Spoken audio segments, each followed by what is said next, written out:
really excited about this program and the partnership here being a space for us to connect with elders in our community and sort of bridge that gap. I think that we've been sort of seeing happen over time between young activists and the activists who, laid the roots down here. So super excited. Thank you for having me. Yeah, so again, I'm just really excited about this partnership, and it's just the program is beautiful and it's growing, and I'm just still excited. So I'm going to introduce tonight's speakers, and that we're again very excited to have Mary Moore Easter. Excuse me. She is a 2020 recipient of an Artist Initiative grant from the Minnesota State Arts Board and Cave Canem Alumni Fellow. She's the author of 4 poetry books, Free Papers, poems inspired by the testimony of Eliza Winston, a Mississippi slave freed in Minnesota in 1860, published in 1921. Excuse me, it's published in 2021. She's also an author of The Body of the World, a Minnesota Book Award finalist in poetry in 2019, and Walking from Origins and From the Flutes of Our Bones. She was twice nominated for a Pushcart Prize, and she's also the founder and director. The founder and director of Carleton College's dance program. She remembers a long dance career in Minnesota as a much honored independent dancer and choreographer. Her poems have been individually published in Poetry, Waterstone, and Prairie Schooner, and many others. And she will be in conversation tonight with Genesia Williams, who is a creative social change leader. And she's the owner and principal of Genesia Doing Things, a design and strategy firm focused on solutions for nonprofits, small businesses, artists, and individuals. She hails from the south side of Chicago, and she's the grandchild of the Great Migration. Firmly rooted in the history, culture, and Black-centered identity given to her from her hometown, she carries this perspective forward in her Twin Cities-based communications work. Genesia is a writer, designer, village member, auntie, and aspiring elder who uses her work to help people on the journey to own their own narratives and claim their power. So there is so much more that I could say about Mary and Genesia, but I'm gonna let them speak for themselves. So I'm going off camera and just welcome Mary Moore Easter and Genesia Williams. Thank you, Carolyn. Thank you. Hello, everyone. I think Genesia, it's you who started us off. Yeah. Hello, everyone, and thank you all for being here. We're really excited to be in this conversation, as well as having been mentored by Ms. Carolyn Holbrook. I've also been mentored by, I have to do it, Miss Mary. I'm also mentored. We've known each other for a while as well, and have also come in this last 6 or 7 months to be doing some work together. And I've just been really blessed and thankful for the time that we're spending doing the work that we're doing. And so when we had a chance to be in conversation together, I don't think I've answered an email that quickly before. I answered as quickly as I could. So yeah, we're gonna just talk. And I have some questions for you. Okay. And we're gonna see where the conversation takes us. And then we'll try to finish up in time enough that people who are here listening with us can ask their own questions. And we may even have some time to read a little bit from some of your works. Oh, we gotta have a little time. I'm gonna answer some of the questions with poems. But anyway, let's get going.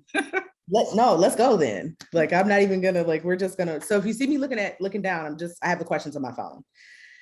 Okay, so we're all from somewhere, and I like to ground conversations in a sense of place where possible. Mm-hmm. So I'm gonna start with the question, where are you from? Yeah, that's a great question for me, because I always hesitate. Obviously, I've been living in Minnesota since 1968. So when you say elder people, you're talking about a big chunk of time. But when I think about where I'm from and where I write from and where my memories are, I was born in Petersburg, Virginia. And that line is the first line of a poem that I'm going to read you, okay? Which will tell you a bit more about what that means to me. This is called Black History Every Day. The correct title is Black History Every Month, Every Day, or What We Knew. I was born in Petersburg. Civil War Petersburg, my mother always added, for strangers to pass truths. Virginia, the gentleman's state. She'd saber curve her red lips, sharp enough to sever a hanging rope. They eschew outright lynching. The Appomattox, still muddy with defeat, flows at the foot of our college hill. I'm going to interject here because I know that many of you are not ignorant, but are young. And I want you to know that the Battle of Appomattox is what this river was named after. And the Appomattox River came through town at the foot of the hill where Virginia State College was. All right, so that's where I lived, and this is what she's talking about. Across town, the crater, a Confederate monument, cradles its Confederate bodies under a blanket of green, gated against Negro entry. We couldn't go there. We do a drive-by, eyes machine gunning standing ghosts to ground. On River Road, route of Lee's retreat, says the historical signpost, we turn into our house. About this time of day, old Lee was beating it out of town to the west. We see him pass our driveway, tail between his legs. Mama's saber parts its teeth in a chuckle that rattles the blood. Don't get her started on Thomas Jefferson. So when I'm thinking about where I'm from, that is really it. River Road was the name of the road where our house was, and there really was a historical marker that let you know that the Civil War hero, they lost, but the hero that persists through history, Robert E. Lee, made his retreat, his giving up trip, right past where our house was. That's a lot to live with every day, but it is a perspective that really informs both my writing and my sense of self, okay? We lived along the route where the Southern general that the South so loved slunk away with his tail between his legs, all right? So that's where I'm from, all right? A beginning answer to the question, all right. I love that answer. This is going in a different space than I was going, but it makes me think of a conversation I was riding in the car with my niece. She's 9.5. I mean, to make sure I say that. But she's 9.5, and she says, Tia, can we listen to Strange Fruit, Nina Simone?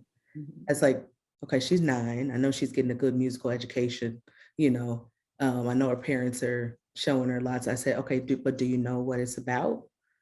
She said, I do. And so we're having a moment where we're talking about this. And the first thing when I asked her, did she know what she's about? Well, she was like, well, in slavery time, they did. And I said, nope, this happened after. And she's little, so that's why, you know, it's kind of conflated, but I'm like, no, this happened after. And I think sometimes when we're thinking about history and our origins, we're things that seem super far removed from us really aren't that removed. You know, people that you would have grown up with would have been alive near that time, or even in that time, but near that time certainly. So it's really not that, like, we're kind of moving through time together in a way. Yeah. And so, yeah, I think that's one of the reasons why I like to ground a conversation in the where. So one of the previous, the previous iteration of this Embracing Our Roots conversation, both guests were born and raised in Minnesota. And in our conversation, we are both from other places I'm wearing the flag and colors of my people, which is red and black, being from Chicago and, you know, having 4 generations there and coming from where they came from. But I'm glad you did this poem. Like I had a whole like thing that I was going to do, and you did a poem. And Go ahead, let's do it. Let's do it. Let's do it. Oh, I got want more to say. Keep because going. you answered the question in a way like that was perfect. So we know that we're bringing this history with us, and like as you said, it's shaping who you are. So I think I'm gonna then ask you. I don't need to ask you the question of when you arrived in Minnesota, because you said 1968. No, go ahead. There's a lot to say about that too. But I do want to ask you, how did you end up in Northfield? Because when my family said we were moving here, I said, wait a minute, where is that? And we were moving into the cities. And I said, are there Black people there? Right? Like I was very confused about where we were going and who was there. So how did you end up in Northfield, which, you know, is outside of the cities that tends to have the cities tends to be more diverse than not? Well, I'm hearing a youthful thing in that, the way you've put that question. You know, Petersburg was not a large city, the one I moved from, all right? And I didn't move directly from Petersburg. So I lived in many small towns. That was not unusual for me. My husband and I taught at the Windsor Mountain School in Lenox, Massachusetts, directly before we came to Minnesota. And we used to joke about that town, that it was a town with 7 churches and 6 private schools, and that was it. All right, so right. The smallness of the town was really not an unknown thing at all. I came here with my husband, Fred Easter, who was coming to be a recruiter in the admissions office at Carleton College. All right, and that was the result. We came shortly after the assassination of Martin Luther King, when Black students rose up and made demands for more Black people on campus. And he was selected. And as wives did in those days, I came along with our 2 children. And so my rooting, if you want to call it, by this time it is roots in Minnesota, was in Northfield at Carleton. And those were the days, people, where you didn't just zip up to the cities every 5 minutes. You actually lived in the place.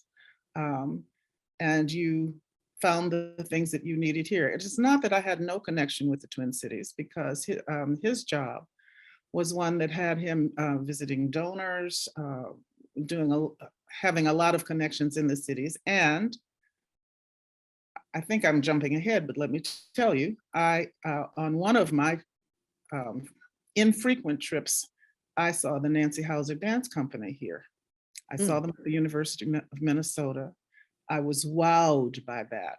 And that was always in the back of my mind, that they have modern dancers here. There's an actual company, all right? And so, that's how I happened to come. I'm just gonna jump ahead with this. Do it. Yeah, do it. Yeah, in my first year at Carleton, I had danced in Virginia. That had been one of the things that my parents, with many other Black parents, provided the children with, cultural activities. The idea was to make a life as large as you could make it in a situation that was extremely limited. Mm-hmm. So on the campus, we had the privilege of many, many events. And I like to say, the moment you stepped off of campus property, you were in danger. You were subject to all sorts of indignities. And this is where I want to reinvigorate the word segregation. We use it so much that we forget what it actually meant. We just think, okay, we think about some situation we know that seems to be mostly one ethnicity or another ethnicity. And these are situations in a wide world that is free, but segregation was not that. Segregation was that before I left Virginia, I didn't know any white people, any. Yeah. And no white people knew me. Yep. Period. Okay. So that means that your encounters were encounters of the bank teller, Mhm. encounters of the gas station attendant. Mhm. There was no knowledge and no friendship, and it wasn't the thing you expected. It's really very different. Yeah. Yeah. So where were we? I had seen a dance company. Yes, I had seen a dance company. And here I was. I found out that you can take classes at Carleton if you're a faculty wife. And I was an administrative wife, but that was the category. And I discovered that there were dance classes, and I zipped over there and signed myself up. Now, I was a grown woman with 2 children, and I was taking classes with people who were 17 and 18 and 19. But so what? They were just 2 blocks away. I could get a babysitter. They were free. There I was, dancing again. So now let's go back to wherever you were, because I've jumped ahead. Well, oh, I'm glad you did. And I'm glad you said what you said about the experience of segregation in the time that you were having it. I think also, so while not from a small city, being from a really large city that remains incredibly segregated or enclosed. I'll use the word enclosed. Yes.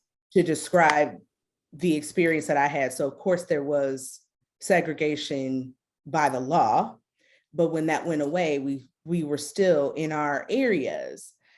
And I also did not know any white people ever until I came here. I never had an interaction that was significant that I could remember.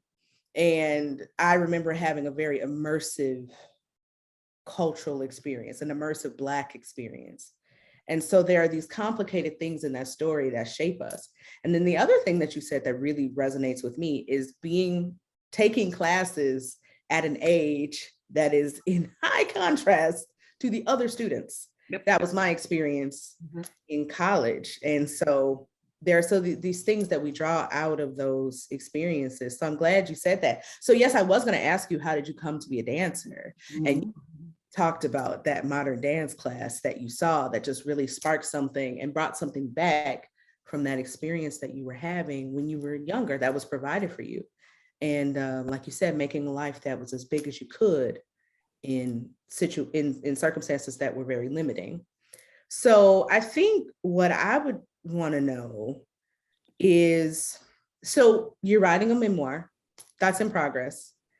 And yes, now you are announcing that to the world, but I will I will mention it also. Yes, that is in progress. But it's in progress. And so we don't have to talk about all the details of it. But what I think it ties to is that journey that you're talking about, that you're starting with seeing that modern dance class. And so I want to ask you a little bit about, as women, we are often regarded in relation to our roles in our families, somebody's sister, somebody's daughter, somebody, or the men that we partner with, if we partner with men, but for those of us that do, the men that we partner with.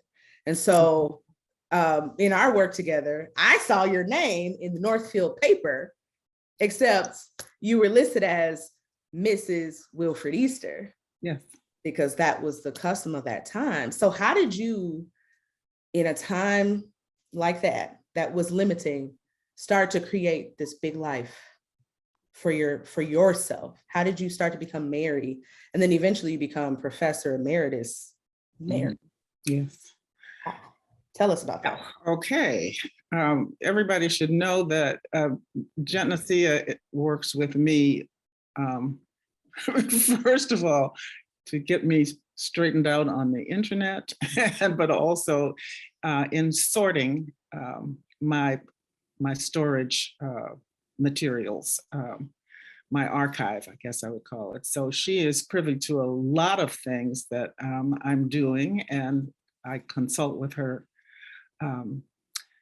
All right, well, I came to Northfield in 1968, and we keep saying that number, but people really need to count back the decades and think about how things change. So it was no insult to me to be listed by my husband's name. It was a little bit of a surprise because I felt like we dropped back to 1950 somehow when I saw my name in the paper about dancing or other activities, and I was never listed by my own name. So that was something that, okay, it was an oddity of the time and the place and the attitudes. I didn't really set out to become something different from that. I mean, I was that. I was a married woman, but I was also all the other things I wanted to be or was trying to be. And I guess the title, it's important to the people that it's important to. It is not a thing by which I define myself. So I often have this difficulty with younger people, especially polite, honoring younger people who want to give me a title. Please don't just be Mary. I guess I've been fighting to be Mary a long time, all right? That is my name, and I am not insulted to be called by it. Right. Of course, there are situations, there's situations where the person who's addressing you, their intention can be clear. At any rate, part of what happened was that I wanted to exist separately from my identity as a wife and mother. I didn't want to not be a wife and mother, but I thought there's more to me that I'm interested in. And I had been raised to have a career, to expect that I would be educated, that I would be able to support myself. My father was really very strong on that. I was not to need to be a dependent. I was to be an independent person. Yeah. And of course, in my upbringing, I mean, so it was 12 years of high school, and then I went away to prep school for the last 2 years. So that gave me 2 more years before I went to college. And then it was 4 years of college. And then after that, I went straight to graduate school because my plan was to become a music theory teacher, like my mother, a college music theory teacher. Well, plans don't always work out that way. We don't follow our own plans, in fact. I got married before I got my master's degree, and then lived with my husband. And then shortly we had 2 children. We were living in New York City. And yes, I taught elementary school music and high school music at the Professional Children's School. That's something that I had been trained for. I also did all sorts of odd jobs, trying to find jobs. While my husband was still at Harvard and we were living in Cambridge, I had a job reading gamma rays through a microscope in the MIT library. They just showed me how to do it. When you put these 2 lines come together like this, you write down the number. Obviously, not my life's aspiration, not the thing I was trained to do. It was something to bring in money while he was still in school. So I'm trying not to start at the beginning of my life in answer to every question that you ask me, but it is, I come from a series of storytellers, so I'm going to try to control the story a little bit. So I'm in Northfield. I find the dance class. I decide very quickly that the dancing that I had done all my life before seems more possible to me now than it did then, when I had the desire and the obligation to pursue my education in a particular way. And that did not include becoming a dancer. And yet, fresh start the hard way, okay? And so I took these classes for a year, and the teacher came, she was a person of the Hauser company who came down to Northfield to teach twice a week. And despite the very slow rate of learning, she changed my body in a year. All of a sudden, wasn't all of a sudden, but I could do things that I had thought I couldn't do. And that just opened up all sorts of possibilities. I was no longer obligated to get the most degrees you could possibly have. I could pursue dance, which I really wanted to do, and I had some gift for it. So that began a series of events and phases, I think I would have to say.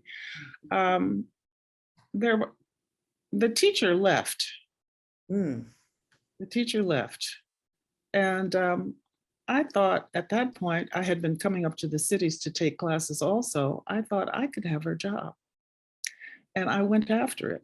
It was a very part-time job, but it was a job doing something that I was trained for and that I wanted to pursue. I wanted to get better. I wanted to be this person, this dancer person that I had sort of left aside years before. And I was coming up to the cities to take class from a master teacher whose name was Margaret Dietz. The people here who may know of Margaret Dietz, good, she was fantastic. And she was at the Nancy Hauser studio. And when she left the Nancy Hauser studio to establish her own company and school, I went with her to study. And everything that I was studying, I brought back to the 2 classes a week I was teaching at Carleton. And there were many Carleton students who were interested in this. And do you go up? Can we go with you? Yes, I was driving small groups of students to take class, and we were taking class together up in the cities. And that became sort of my dance link for that. Now, I suspect, since we're talking about Blackness, my Blackness and your Blackness, that you may want to know, when did Blackness come into all of this? Because the choreogram studio did not have any Black people. At the time that I started, it was started with a company of 5 dancers who left Hauser to go with Margaret Dietz, and Margaret Dietz was German. And then there was me.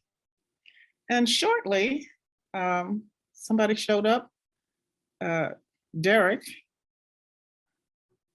Am I gonna have the name thing talking about Derek that I've known 100 years and who lives around the corner from me? So anyway, Derek showed up as a student there. Derek was Black. And Black students from Carleton, we were doing, okay, let me get this straight because I'm trying to compress so much.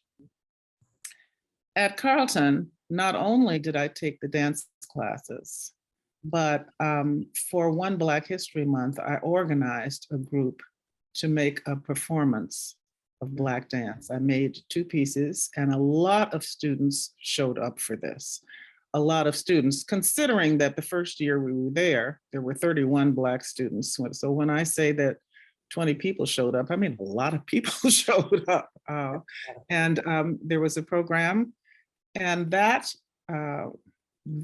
dance program was taken over by a student, Deborah McCrae, and turned into something called Ebony, which for years was a Black dance group organized by students. I worked with them at first, but it was not my group. It really was a student group led by them. They took classes from me.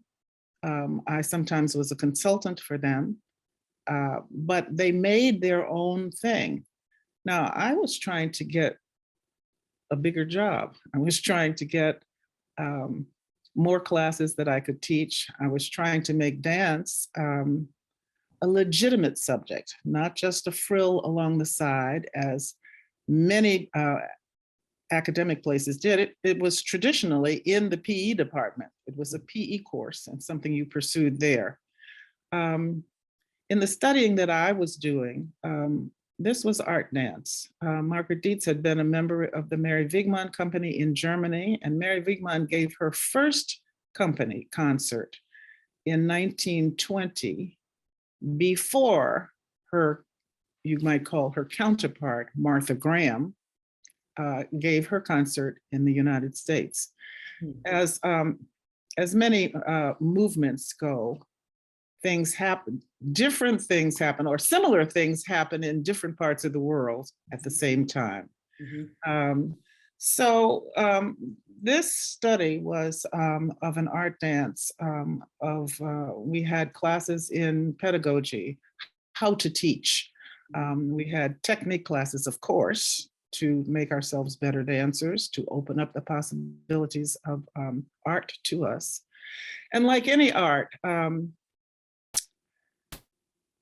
every art has its requirements. There are people who seem to be born with the ability to, with some leaning toward the art, but most art requires study. Yes, work. Yeah, work, study of what went before, study of what's the cutting edge, what's old fashioned, what's established, what's new.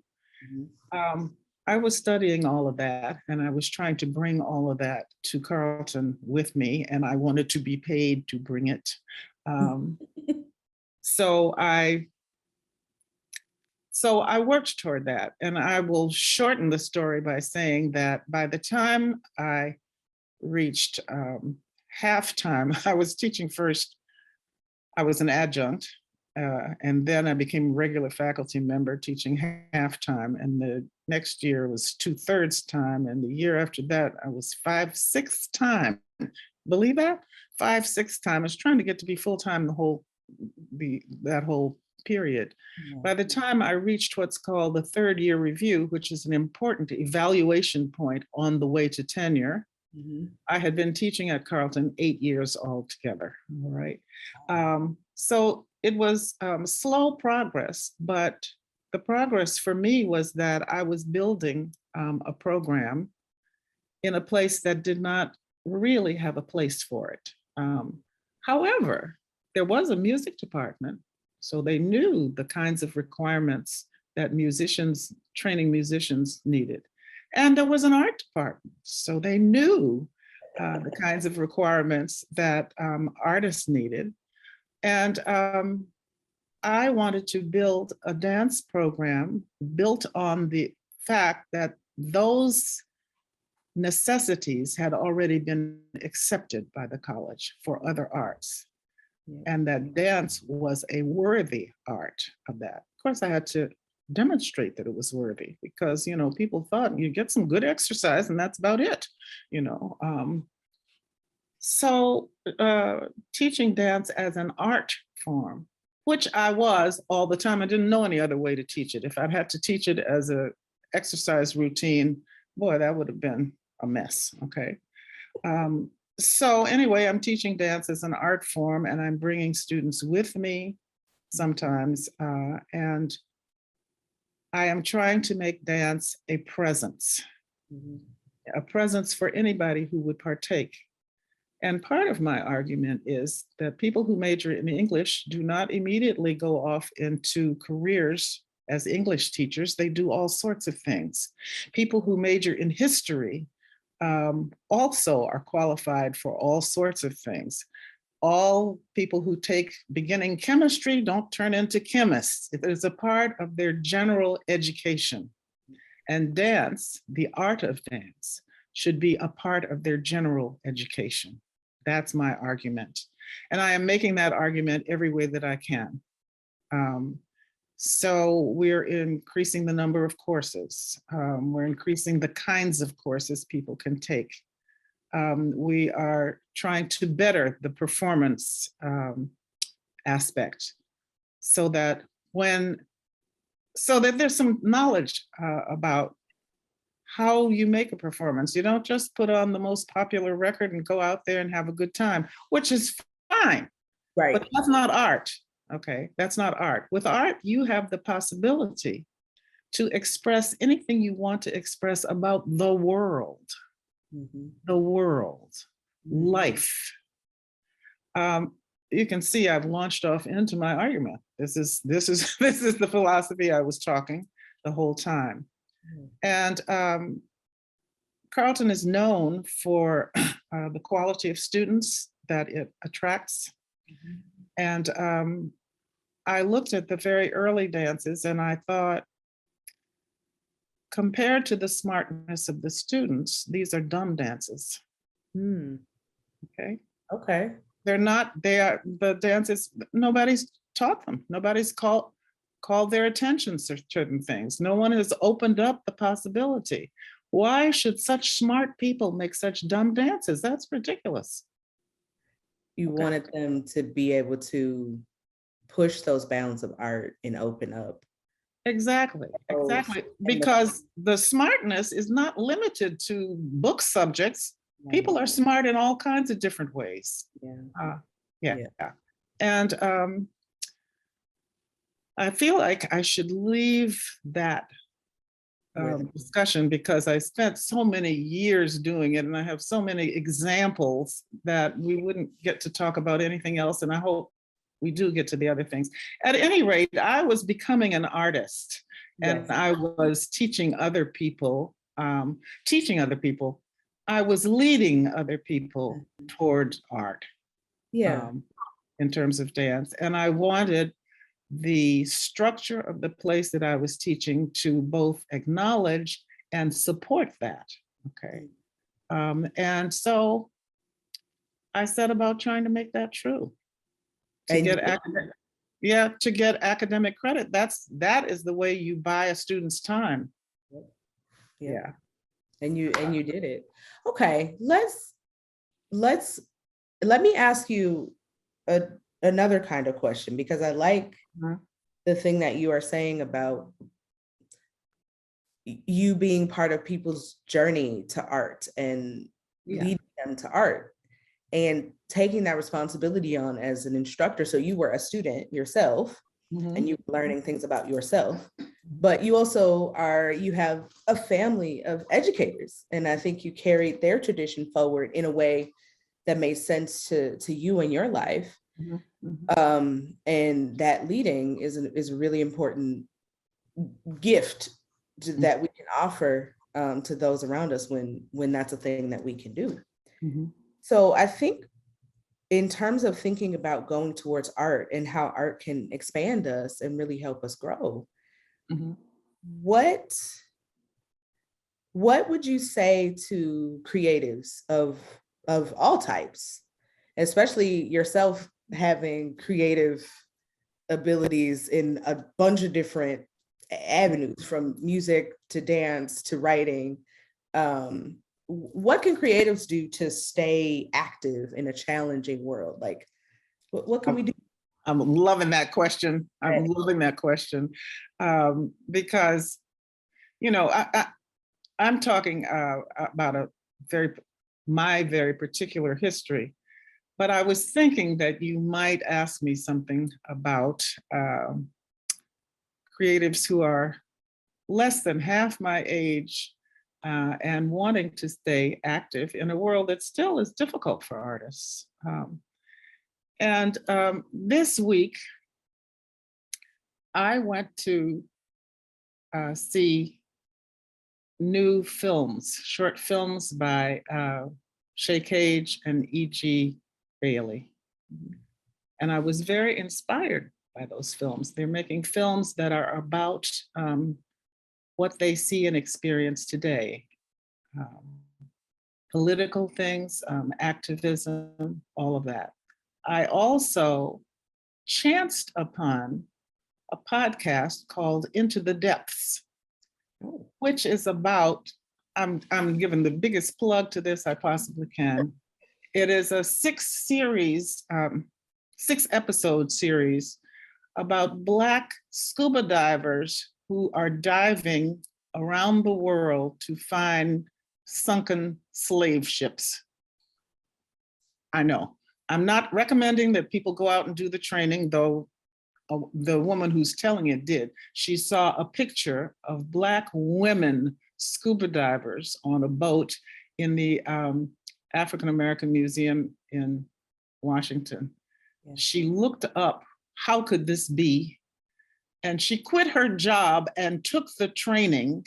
And in 2017, she was qualified to jump into the ocean and to touch the wreck of a slave ship. Ooh. This is a 6 series now, film of young people. One of my great interests is the slave period, both what leads up to it and the connection between the slave period and subsequent periods. Yes. People think about it's a long time ago. It does not feel a long time ago to me. It feels directly connected to my ancestry, and I've done a lot of work about that. So I've done that all my adult life in dance, and then again in writing. Yes. I will read you 2 short poems about that. And read Okay. some free papers. And then just walking around Minnesota with my headphones in, here I am listening to these contemporary African-American women who are deep sea diving. Yeah. Yes, to touch and bring back the remnants of slave ships. Yeah. And the episode I listened to today brought the whole thing full circles, because one of the women went to her hometown in Edenton, North Carolina, and was looking into history there, having done a dive there. And the name of Harriet Jacobs came up. Harriet Jacobs is one of the subjects in my book, The Body of the World. So I had done quite a bit of research on her, but had no idea that there was a woman, of deep sea diving age, who was connecting to her as well. So I'm going to back up and read. So are you, Hmm? go ahead. I'm going to read 2 poems. One is called Walking from Origins. I traveled to Africa. I went to Gorée Island off the coast of Senegal, which was one of the principal slave embarkation points. And I wrote about the people. Go back to the moment on the African coast, the instant of change, a conjunction of time and place. Freeze the picture with the foot lifted to step from earth to water, from birthright to bondage, from a nation's we to an I in lowercase, trampled in the scuffle of history. In that instant, the command was, walk on water or die. Some chose a death they devised, sealed lips, shut eyes, soul flown from the body. Some seized an unguarded second to leap, unmasked from the clutches of destinies planned by others. Those that did not choose death walked on water.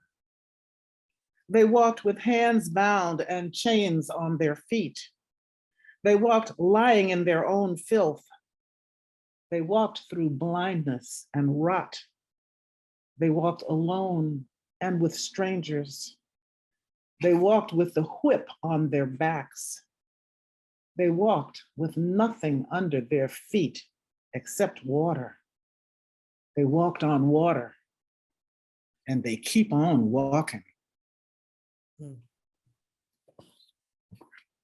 Well,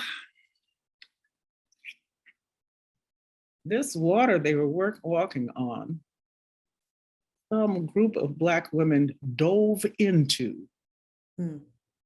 last year and the year before and touched that. You want to talk about inspiration, a reason to keep going, a reason to make your work and talk about something that maybe others don't know. Yeah. And then bookmark that with films about two young people making films about what is happening now. What else? There was something else. You know, I'm working on this memoir, and there is a section of it that is all about my ancestors. Yeah.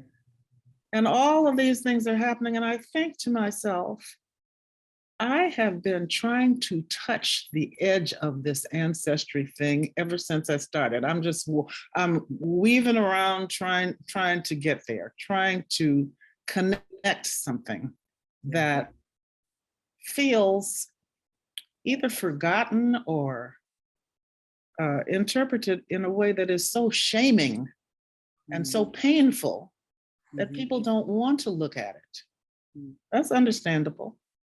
Don't want to look at it. But I can't help it. I am drawn to it. Yeah. And every time I meet up with an occasion in which some other Black people have been trying to touch it and think that it's valuable, and they're willing, like this other woman, to quit her job and take deep sea diving training in order to do it, I'm incredibly inspired by that. Yeah. And I know all of it's difficult, but hey, it's difficult to jump into the ocean too, all right? All of these things are difficult. I would really say, read, watch, consider other art to keep yourself going. Yeah. To say to yourself, this is worth it. What I'm trying to do, I haven't mapped it all out. I don't know, you know, what's going to keep food on the table. I don't know that I'm going to be this great success and everybody's going to listen to me. Ha! When is that going to happen? But this work, this artist's work, is worth it. And it is worth it for deeply spiritual, racial, activist, survival reasons. Yeah. So, well, I said I was going to read one more poem. I was running out of time. I'm really out soon, but we're not out yet. There's something that I want to say that resonate, that you bring up for me in listening. I think I met you and Miss Carolyn in a time where only just a few years before that, like writing literally saved. I didn't have an outlet and for things that were happening with me. And this thing came to me. And I come from a family of folks who are writers. So it was there, but I didn't know. And it was there. And so then when I met you all in that time of my life, that need to create, even if I didn't know who was going to look at it, see it, I didn't know what was going to happen. I still don't know what's going to happen. That need to create and that need to read and watch and see and participate with other art was such a big force for me. Right. And it kept me through some really hard times. And more than that is also there for me when times are not as hard. So I'm glad that you said that. And I hope that resonates for others. So I think what we're going to do two things, because we've been talking about history and I want to hear, So was that for that poem that you just read, was that from Body of the World? No, that was from Walking from Origins. That was in the very first book. Yeah. Right. Yeah. And then I would like to hold that space for you to read that second piece that comes to your mind and resonates with you. And then I'd like you to talk a little bit about what you're excited about for the future, because we've been talking about the past, and I know something that we've talked about, you know, off camera is in this conversation is that idea of being married, like that's your name, you're not afraid of it, like you're good with it, and having a complex relationship with honorifics and things like that, because you're not wanting people to say, oh, this is where it stops because you've got this title, even though you understand and you respect and, you know, you view it with, you know, with the intent that it's given. But you got a lot of living to do, and you're doing that. You have such a robust life, to me. Well, thank you. Oh yeah, so read your poem. Mm-hmm. So that we can all hear it, and then tell us what you're excited about for the future, and then we'll Okay. go. Okay. I decided to read a different poem because I want to read from the most recent book, Free Papers. Yes, which is about. I'll give you the whole thing. Okay. I put it all in the title because I was scared if I was just called Free Papers, people wouldn't get it. So I'm going to read out the whole title to you. Free Papers, poems inspired by the testimony of Eliza Winston, a Mississippi slave escaped to freedom in Minnesota in 1860. She left a testimony, people. She left her own words telling her story. It's about 3 pages long, and it was printed in the papers, and you can read it, or you can buy my book and read it, where I put the whole thing in here.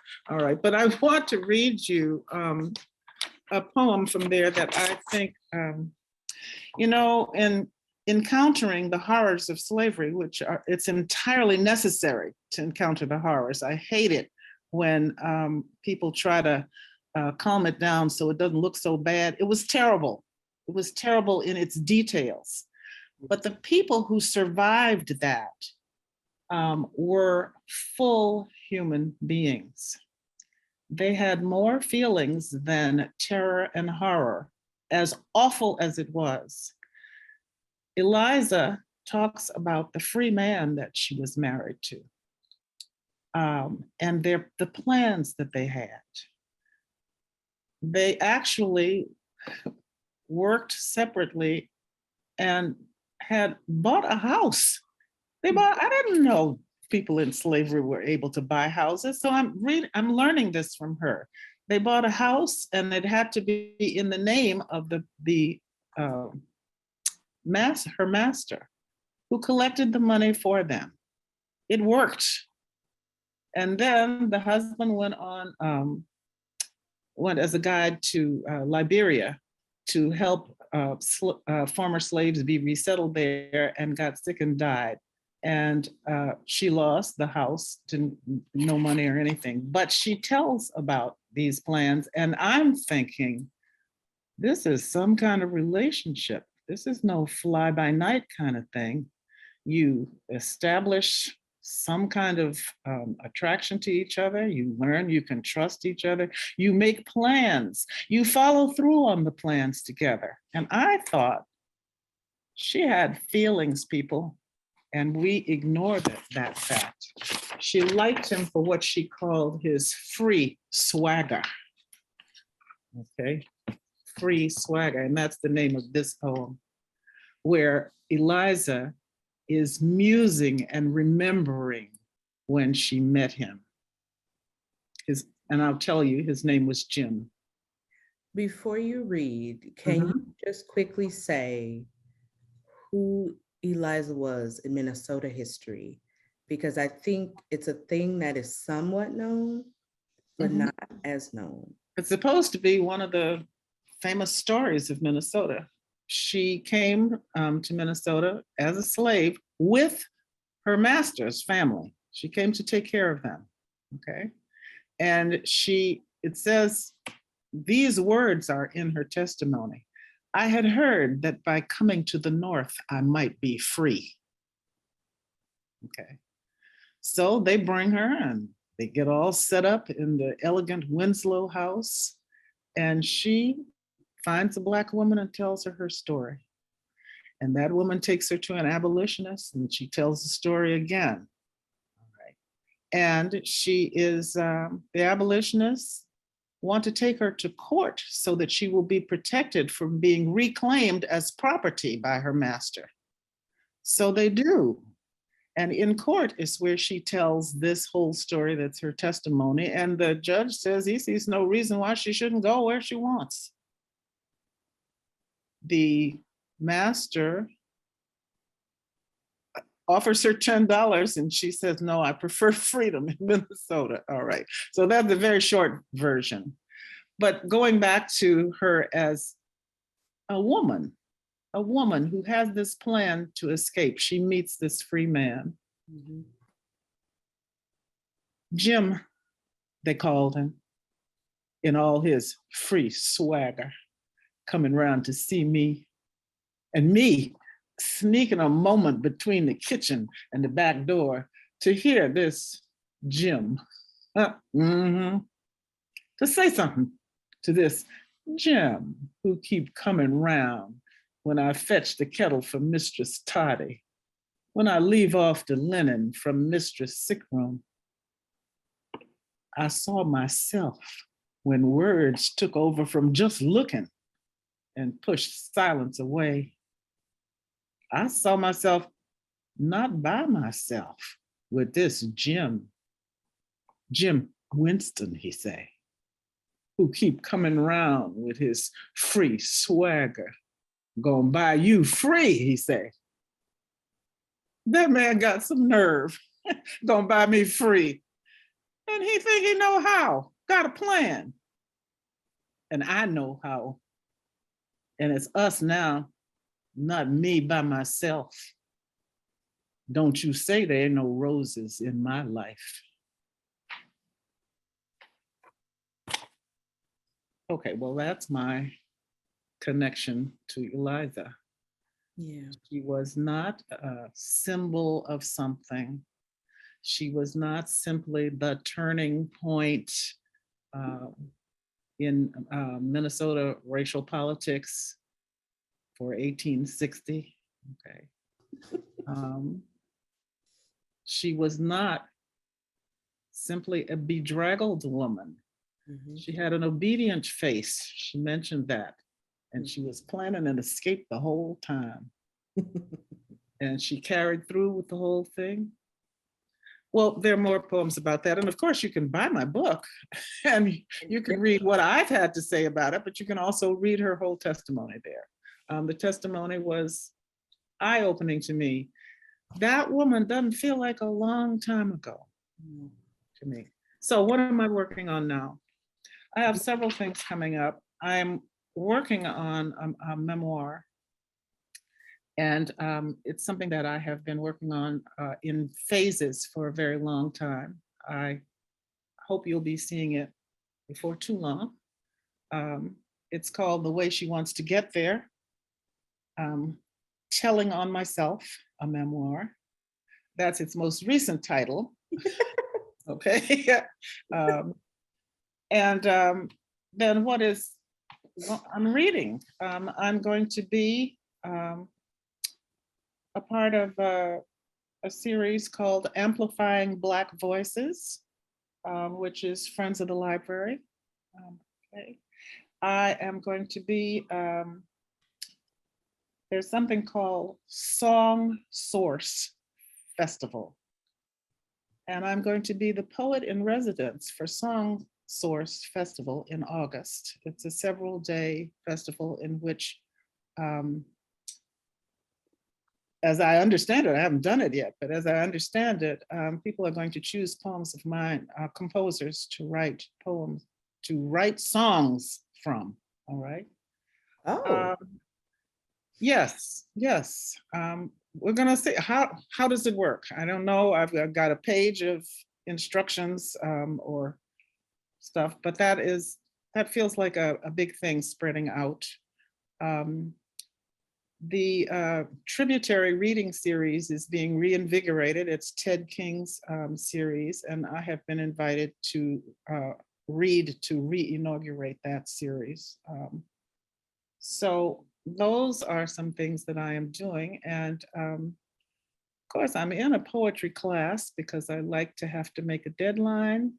And I am in a writing group called Black Women Writing.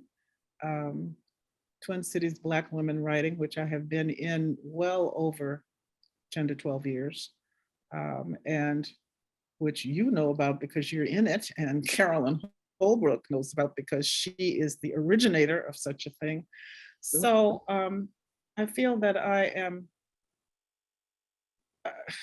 am actively working on the craft that I am pursuing. Okay. Yes. And that takes me back to the beginnings of everything. It takes me forward to what experiment I want to do next. And I feed it from other people. Okay, so there you go. That's me. Thank you. Thank you. I think we're gonna go to Q&A. Because we Okay. can take time for that. Wow. The What a chat is beautiful- fascinating. The chat is just great. Okay. I'm looking at all of your support and being happy about it. Okay, so. Good. And I'm it's you just now. thrilled that you are here and that this conversation has been so beautiful and stimulating. And so if people want to turn their video on so we can see your faces, that would be awesome. And ask questions or make comments if you have anything that you'd like to say. And Raquette CSR is going to put Mary's books in the chat too, so that you know the title. Yes. I think I would start with a question about, you have told us where you found Eliza Winston. I think you were just walking. Well, yes, I will. Two places. First of all, the Heritage Trail in Minneapolis that goes by the river on Main Street. There is a plaque to her. You can see it if you go. Okay, where I go is the St. Anthony Main Theater. Cross the street and look along that heritage path. There's a brick path that goes by the river, and there is a plaque up on well, if I were quick, I'd bring a picture of me hugging the plaque, okay? But there is a plaque there that tells briefly her story. So I had read that years ago, and I made I made resolutions to look her up, and as things go, I didn't get to it. And then one day I went to the African American Museum on Plymouth Avenue.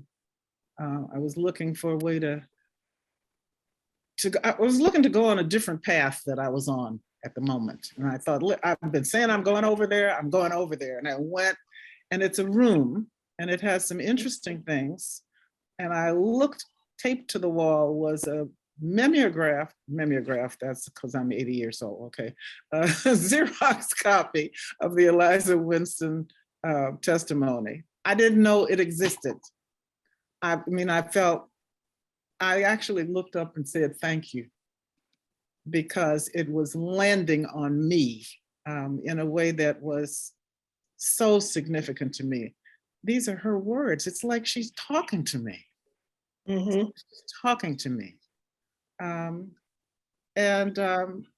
You know, I took a picture of it, and then I came home and printed out the picture that I took and tried to print that out. And then I went to the library and got a copy of the actual thing. And there she is. She's not an educated woman, but boy, she speaks wonderfully. And she tells her complicated story in some detail. She's talking to you. It's not something you have to like figure out. You don't have to figure out what it means. I mean, when she said some friends got together and made me a wardrobe, for what we imagined the weather to be in Minnesota. I thought they're sitting down there in Mississippi imagining the winter in Minnesota, just Minnesota, like we yeah. do, trying to figure out what is it going to be like? What kind of clothes are you going to need to be up there? And then it was about the 10th time I read it that I thought, oh, she wasn't just down there slaving by herself. She had friends. She had people who knew she was planning to escape. They didn't tell on her. They made clothes for her. Mm. These are incredible connections that you make. I haven't written a word yet, but I'm thinking, this is my girl. Yeah. You know, yeah. Mhm. Okay. Yeah, and I noticed that Anura CSR put in the chat where to find more information about Eliza Winston. Okay. Yeah, so you'll see it in the chat if you, because it's really quite a story. Thanks, Anura. That's All right, other questions, comments? We have a question in the chat Okay, from who? from Brittany. Oh, from Brittany. Oh, there you are. Hey, Brittany. All right. Mhm. You want to ask it? Or you want me to Chat? read? You want to? Okay, ask your question, Brittany. You can say it. So as a writer, I'm always like deeply invested in the processes that artists create for themselves in order to produce works. I guess I'm wondering, do you have any rituals that you use to center yourself ready to produce, and what are they? Okay. This was actually an assignment. I was, the first time I ever did this was an assignment from a writer who was writer in residence at the Loft, Black writer. And I will think of her name in a minute. Okay. Colleen McElroy. Thank you. Yes, Colleen McElroy. She was a total inspiration to me to be in that. She changed my writing, and she said invent a ritual. Be in a place where you have everything you need. Your dictionaries, your books of inspiration, your writing materials, and that meant that for me meant paper and pencil, but also my computer. And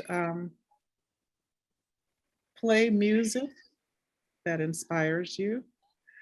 Well, what that changed to is a friend had given me a prayer called St. Teresa's Prayer. And I didn't know where it came from, and I didn't look up St. Teresa, but it said everything to me. It had 2 lines particularly, as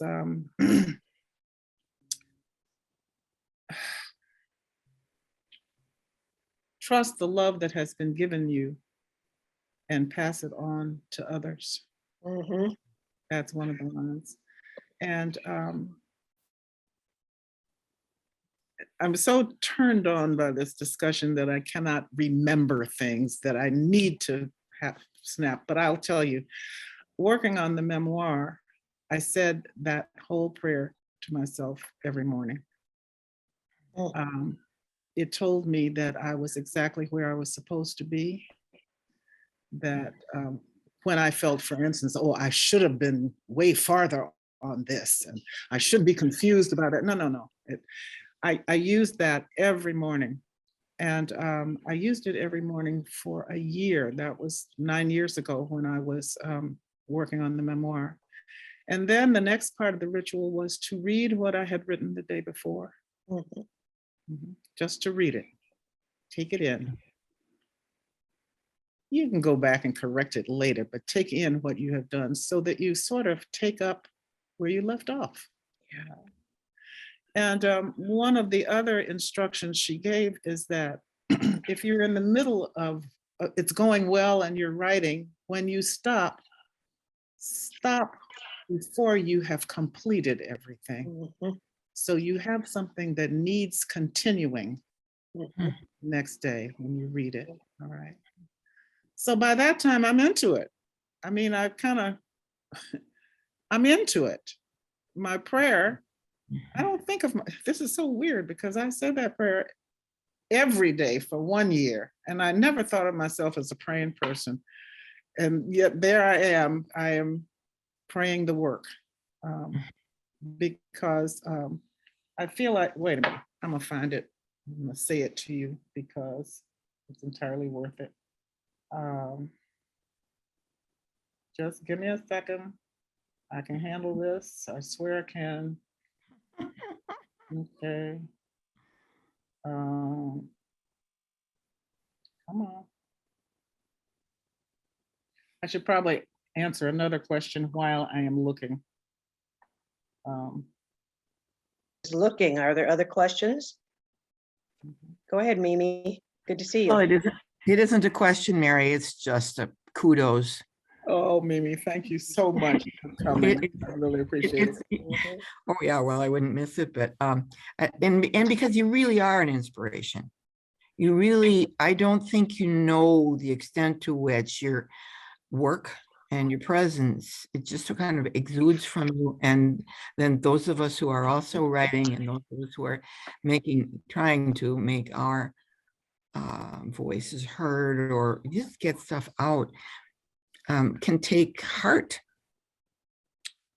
You do good work. Thank you. Thank you. Piggybacking off that, whenever I invite Mary into my classes at Hamlin University, students tell me after, you know, when I read her work, I thought she's going to be this tough woman that was going to be real scary, but she's really sweet and inspirational and smart and brilliant. Yeah.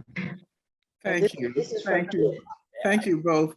Both of you are inspirations to me. I tell you, you know, you asked Brittany about rituals. Maybe one of the rituals is call up somebody you trust and tell them how terrible you feel. Mhm. That's one of mine. And that is, Yeah. yes. Thanks, And it's Jen. not, I mean, terrible. I don't mean depressive. I mean, there are places where you just feel like you don't know where to go, how to go. And sometimes getting it out to a person who has been there or is there just relieves you to go on. And people should know that I'm in a writing class with Mimi, who is writing in the most forthright way and confrontational way about the cancer that she is going through. So there's inspiration. Be in touch with other people trying to do something similar to what you do. I found St. Teresa's prayer. Yeah, and Genesia just posted it in the chat as Oh, well. you found it, all right. Well, I want to say it. Mhm. May today there be peace within. That's a big help. Okay, just going to commit to that. May you trust that you are exactly where you are meant to be. May you not forget the infinite possibilities that are born of faith in yourself and others. Mhm. Wow. Faith in yourself. You need to have it. May you use the gifts that you have received and pass on the love that has been given to you. That's the one somehow I cry at that point. I say it every day, but it's going to be about passing on the love. That is really something. May you be content with yourself just the way you are, which is something that no artist ever is and needs to say it back to yourself all the time. So yeah, I found that after months of doing that, I needed to write what it is I think each time I say those, because it's different every day what comes back to me. You know, when I'm thinking about passing on the love, is that I'm thinking about my parents, I'm thinking about my grandparents, I'm thinking about, you know, the people who suffered or else I wouldn't be here. I'm thinking about, you know, it's different every day. You say those words and you think. It's like, it has the effect of a writing assignment. That stuff comes up that, well, I wasn't planning on talking about that, but there it is. Okay. I have a question on behalf of my mom who's here. Okay. And something that really resonated with her that you were talking about toward the end is how you're always learning. You're in writing groups, Oh, yeah, yeah. you're working on the craft. Mhm. And so she wanted to know, what is motivating you? Why is that such an important thing for you to stay both a student and a teacher, but to be that student and ever learning? Do you know how depressing it would be if I thought I already knew everything? Because I know I don't. Mhm. Then there would just be nothing else for me to get. Yeah. What's gonna enliven my day? Mhm. What's gonna make me excited if there's nothing new to learn? Mhm. Then you could really just give up and pull the covers over your head and forget it. That's how I feel about it. So I'm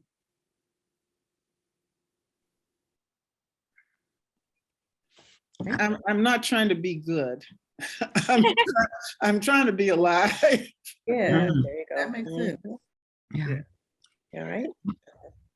Can I say that I know a lot of Mary's work from being in this group and just from, I've got all your books.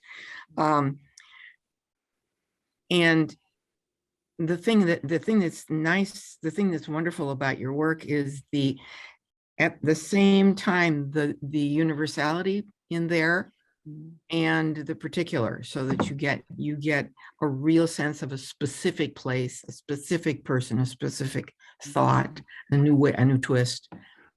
But you get this honesty that comes from somebody who's doing that exploration that that your prayer refers to.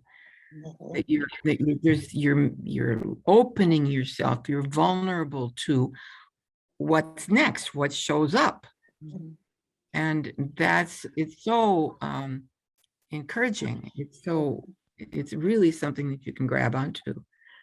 So we're kind of running out of time, but I want to have time for more questions from other people too. Sure, So yeah, but thank you for that, Mimi. sure. I think I saw, it looked like Marilyn was starting to say something a while ago. Shayla had a hand up. Shayla had a hand up. All right, Shayla, what's your question? Or your comment?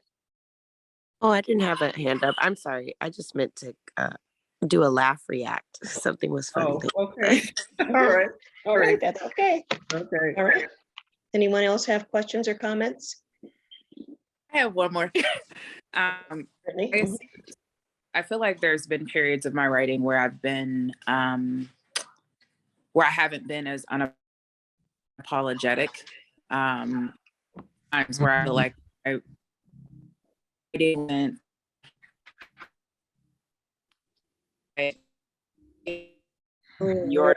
You're going in and out. Your sound is going in and out, Brittany. Maybe if you turn the video off, it'll, yeah, let's see if that'll help. Oh, sure. Mhm. Is that better? Yes. So saying that I have, had moments in my career where I feel like I have been less than unapologetic, and that sort of this journey to authenticity has been, it's been a journey. It's been just that. So I guess I'm wondering, in your career as a writer, has there ever been a time or space where you felt like you weren't fully operating in your own voice, or like you were lost and needed to find your way back? Yes. When I started writing, what I had to watch out for is my academic self used to write. Mhm. I could explain anything to anybody. That I had another voice. So that was a personal thing. That was not so much somebody telling me, but that was, I don't know, I guess it was a kind of pride in being able to explain, because I'm a teacher, I'm a teacher, I can explain it to you. But that's not what I have to say, actually. And where is what I have to say? Yeah, it's interesting about unapologetic. you know, when is it unapologetic and when is it that you're just a person that tends to want to get along with people? I mean, is that so bad?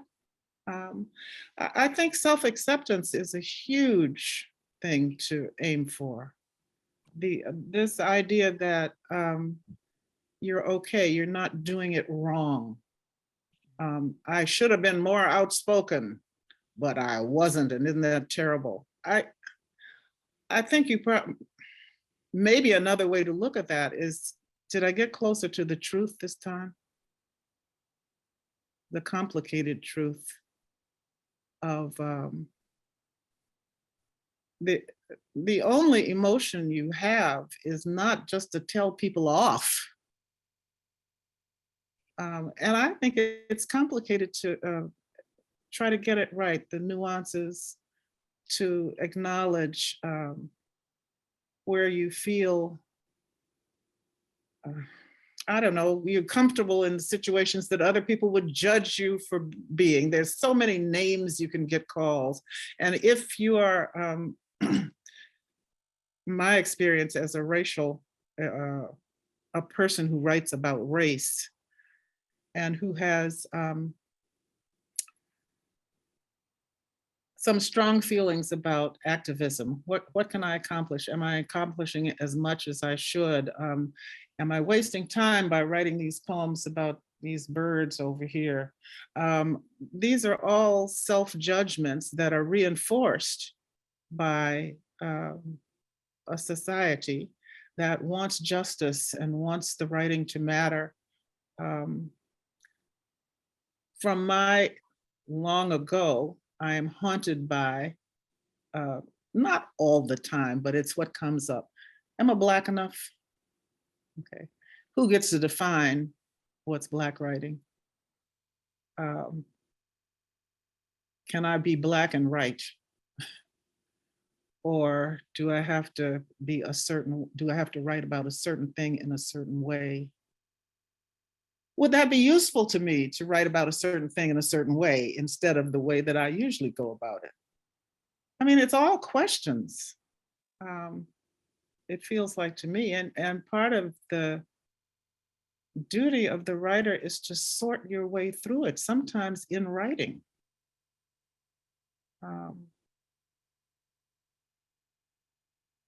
I think you said, sometimes I feel like I'm not using my real voice. And I would just say, then sit down and write the real voice, that whatever it is. I mean, write it for a page, write it for half a page, whatever the real voice is, or whatever the voice is that contradicts that thing that's telling you that you're not writing in your real voice. Maybe this is part of your real voice. What is the other part? I don't know. I don't know that I'm really answering, but I hear in that question a self-accusation that maybe you could just. It's that part of turning your love into your work, and writing, pieces for contracts and things like that sit around heavier topics, but often require you to soften the reality of it. Yes, yes. It's sort of a lot of situations that require you to soften the reality of it. I mean, that's the world, isn't it? Yeah. Yeah. So Raquette put two things in the chat that I want to turn your attention to. And one of them was what you said way back here about the first African-American museum in Minnesota. Let's see, when was that? That was back in the 80s or 70s, I think, the first one. Well, I don't know, the one I went to was just 2 years ago. That was the first one. Yeah. No, I'm actually referring to the one that Roxanne Givens was attempting to start. Okay. So that might not have been the first one, but the first one for me. So I apologize. That's okay. Right. But, I remember when Roxanne was doing that, and I never went there. I think it never happened. Didn't quite happen, yeah. Yeah. Yeah, but there have been, Say2 Jones would know. He knows everything about the history. And then you also put in the chat your upcoming workshop, if you want to talk a little bit about that. Well, we have an awesome workshop coming up April 23rd at the Minnesota Humanities Center. It's for writers and non-writers alike. It's our work in Black Ink is to try to encourage and elevate and support Black writers in the process of telling their own stories. So we wanted to make sure we had a space that would allow for that. So it's a full day retreat, 9 to 3. There's, breakfast, lunch, and snacks. And there'll be a couple of guest authors, and we'd love for you to join us. Again, it is for people of African heritage or, from the Black community. So share it with your network and, encourage folks to join, because we really want to turn Minnesota not just into an arts community, but a community that represents all of the arts and all of the people that make up this beautiful tapestry that exists here. Yeah. So Thank you. Okay. and I want to say, Mary, thank you so much. I had a question that I've been holding the whole time. As a movement artist and as a literary artist, have you ever purposely, intentionally combined those two into making some art that you felt would, I don't know if it came out in the form of movement or it came out in the form of literary pieces, but yeah. Yes, I spent, oh my goodness, the talking pieces starting in 1983. All of them were talking pieces, movement. And see, this is the thing about getting old, is that you do a lot of stuff and then, people think they know who you are, and then that whole bunch of people are gone somewhere else and a whole bunch of new people come and no, they never heard of you. I am trying. Which is why these conversations are so important. Yeah. I am actually working with Genesia to put a couple of those pieces on, I think YouTube is what we're going for. But the evenings were full evenings. I mean, the Some People evening had 12 Black performers and we're all talking and dancing to make a whole evening. And I will say that that project and the 2 films that came out of it were the year that I got the Bush Foundation Fellowship.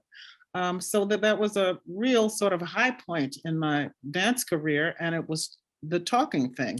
And I still want to remind people, if they ever see those pieces, that those were written pieces. We were not improvising. Those were written pieces. But I don't know how much of the writing world used to go to dance concerts, so that's one of the difficulties. You start to interlock the things, and you have maybe an audience, one kind of audience goes to it, and the other kind of audience doesn't know you even did it. I wanted, somewhere along the line, I wanted to talk about surviving the rejections and misunderstandings that are, okay, this is another whole subject for some other time, but you have to survive. We're kind of running out of time. So if you could abbreviate that, please do say it. Well, my first manuscript got turned down because someone on the board of the organization felt that slavery was not a fit subject for poetry. Do you get that? And they were not embarrassed to tell me that.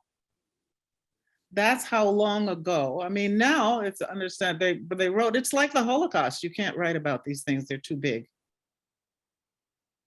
So that's the world. Am I going to stop writing? Am I not going to write about it? No. I wrote a very good mad letter back, but okay, anyway. You do have to keep on with that. And that, by the way, is that manuscript is the manuscript from which this Walking from Origins is selected, okay? I, I don't know. You keep going with it. So yes, I have done that. I did it for a good 10, 15 years of my career where they were both together. Okay. Okay. Just winding it down here. Excellent. I have put in the chat some questions that we would like for you guys to please just, I couldn't find the form that we have, but if you could just respond to these questions, we would appreciate it. Embracing Our Roots is a partnership with more than a single story, Black Table Arts and In Black Ink. And we would just like just a few questions. What was one helpful thing you learned from tonight's discussion? And what did you enjoy most about tonight's program? What could we improve about this program? And how did you hear about Embracing Our Roots? Also, because Embracing Our Roots reaches back into the history of Black Minnesota to pass this knowledge on to the next generation, please name a few elders that you think you would like to see presented in this program and what field they work in, whether it's art, business, education, politics, whatever it is. And also some young leaders that you think might be good conversation partners for them. And then if you want to, you can include your age range, your race, your ethnicity, and anything else you want to say. But we really appreciate just getting your feedback on this program before you hang up. And while you're doing that, Raquette, Brittany, anyone else, do you have any other comments or questions before we go away? No, just great. Whoops, you went down again. Your sound went away. I said, no, I'm just grateful to be here in this moment. I'm grateful to have you too. Raquette, you were saying something? I just want to thank Genesia for your in-depth conversation. You can tell that you knew each other, and it was just us kind of like fly on the wall, sitting there listening to this beautiful conversation between this young person and this veteran in terms of, you know, all the things you've done. And Mary, I'm one of those young people who for years have always wanted to give elders titles just because I didn't want to be disrespectful. And so when you said that, I was like, I had never thought of the work that our women have had to do over the years to kind of just even own that space. So I thank you. I thank you for all the gems you dropped and all the things you've left us with. I'm looking forward to reading all of your work. And we definitely already have you as a part of our authors database at In Black Ink, which will launch sometime this year. So Good. Thank you. Being here. Thank you. Thank you. Thank you so much. I want to say thank you to everyone who took your, what night is this? It's all a blur. Thursday night. Yeah. And spent it with us. We so appreciate you and continue to, you know, stop in, drop your comments in the chat. If there are things we can improve upon, we really would like to hear it. Yeah. This has been an awesome partnership. And Carolyn Holbrook, I couldn't say enough. I mean, carrying on the torch and just really making sure that the youth and the elders are not in two separate silos doing their own thing. So really appreciate you and your energy. I'm really thankful for that as well. Thank you. Me too. Thankful to all of you. And Heather, are you Heather from the Coven? Yeah, you. Yes, I am. And I know your Tess Montgomery. You sure do. Thanks for being here. Thank you. This was fabulous. Yeah, we've been doing these monthly. We don't have one scheduled for April, but keep looking for us. You can sign up for any of, well, we have a newsletter at More Than a Single Story. So if you tune into our website, you sign up for our newsletter, it comes out monthly. And I don't know if In Black Ink or Black Table Arts have, how can people contact you? Yeah, check out our website. We're active on Facebook and other social media. Right. Yep, As well, In Black Ink Publishing. I know there's a Black Ink tattoo or arts. That's not us. That's it. Also, Black Table Arts, it's blacktablearts.com. And there you can find our upcoming events and our location and contact. Feel free to stop it. Yeah, I think we all have different social media websites too. And I mean, social media. My communications manager couldn't make it here tonight, but she has all that information. But if, you know, sign up for a newsletter, we'll get it all to you. And it's free, of course. I put some stuff in the chat. Oh, thank you, Genesia. Oh yeah, all of it. Wonderful, thank you. All right. So, you know, saying goodbye is so hard. Saying goodnight is so hard, especially after, you know, I'm all wound up from this conversation. It's just so amazing. And they always are every single time. It just blows my mind. And the way that you two are just, I mean, it's just so free flowing and, you know, it was just gorgeous. Thank you so much.